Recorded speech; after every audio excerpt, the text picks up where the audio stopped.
నమస్తే, welcome to our voice. నేను journalist నవత.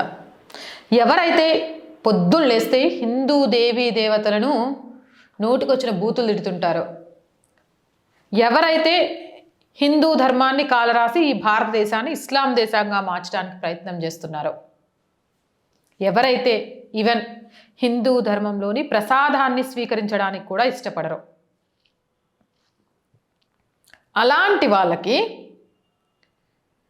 పరమ పవిత్రమైన శ్రీమాత వైష్ణవీదేవి ఆలయానికి సంబంధించి ఉన్న విద్యా సంస్థలో చాలా భారీ ఎత్తున సీట్లు కేటాయిస్తున్నారు.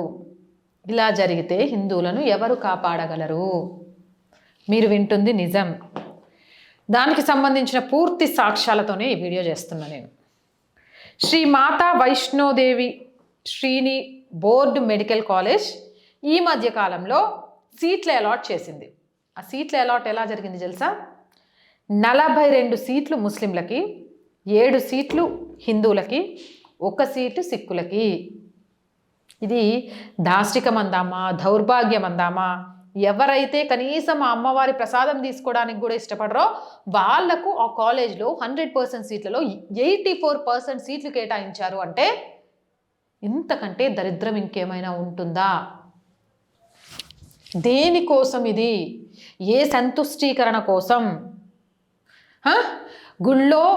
గుడికి వెళ్ళాలి, దేవుణ్ణి దర్శనం చేసుకోవాలి అంటే హిందువులకు దేవాలయాలు ఆదాయ మార్గాలుగా చేసిండ్రు. 50 రూపాయల టికెట్, 100 రూపాయల టికెట్, అర్చన టికెట్, అభిషేకం టికెట్, కూర్చుంటే టికెట్, నిల్చుంటే టికెట్, ప్రసాదం టికెట్, పార్కింగ్ టికెట్, కొబ్బరికాయ టికెట్, చెప్పులో పెట్టడానికి టికెట్, ఆఖరి గుడి లోపలికి వెళ్తే బొట్టు పెట్టేటోడి దగ్గర కూడా డబ్బులు, పైసలు, దానికి డొనేషన్స్. ఆలయాలు నిలబడాలి, ప్రభుత్వాలు పట్టించుకోకుండా ఆలయాలను కాపాడుకోవడం హిందువుల బాధ్యత అని ప్రతి హిందువు డొనేట్ చేసి ఆలయాల మనుగడకు ఉపయోగపడుతుంటే, ఆలయాలకు వచ్చే పైసల ద్వారా స్థాపించే విద్యా సంస్థలలో ఇలా సీట్ల అలాట్మెంట్ జరుగుతుంటే, ముస్లిమ్స్కి 84% సీట్లు ఇస్తుంటే ఈ సనాతన హిందూ ధర్మాన్ని ఎవరు కాపాడేది? వాళ్ళు బయటికి వచ్చి ఏం చేస్తారు? ఏంటి సంతుష్టీకరణ రాజకీయాలు? ఇది ఎంతవరకు శ్రేయస్కరం? మీరు చూస్తుంటుంది, నేను మాట్లాడుతుంది చాలా వాస్తవం. ఇక్కడ భక్త్ ప్రహ్లాద్ చాలా, మీరు ఏమాత్రం డౌట్ ఉన్నా కూడా ట్విట్టర్లో సెర్చ్ చేస్తూ IANS ఛానల్కి దీనికి సంబంధించి ఇంటర్వ్యూస్ కూడా ఇచ్చారు. The new Shri Mata Vaishno Devi shrine board medical college allotted 42 seats of Kashmiri Muslims, 7 to Hindus and 1 to Sikh. Jammu రాష్ట్ర బజరంగ్ దళ్ ప్రెసిడెంట్ దీని మీద రాకేష్ బజరంగ్ చాలా పెద్ద ఎత్తున పోరాటం చేస్తున్నారు.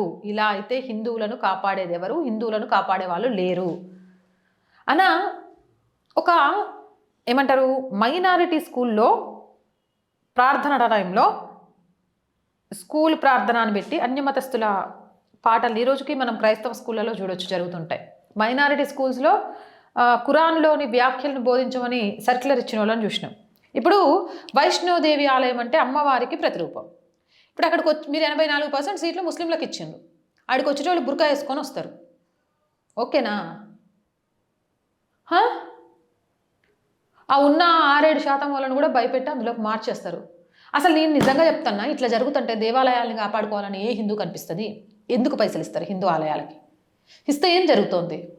ఎవరికి ఉపయోగపడుతున్నాయి? అందుకే కావచ్చు షర్మిలక్క, హిందూ దేవాలయాలు ఏమంటారు, వెంకటేశ్వర స్వామి డబ్బులతో దేవాలయాలు కట్టకండి, విద్యాలయాలు కట్టండి, హాస్పిటల్స్ కప్పండి, మేము పుఖ్యాతలకు వచ్చాడు కూర్చొని అన్ని చేయించుకుంటాం, సొమ్ము మీది సోకు మాది అన్నట్టుగా మాట్లాడింది. ఇలాంటివి చూసే కావచ్చు నిజమే అనిపిస్తోంది. ఎవడు హిందువుని కాపాడేటోడు?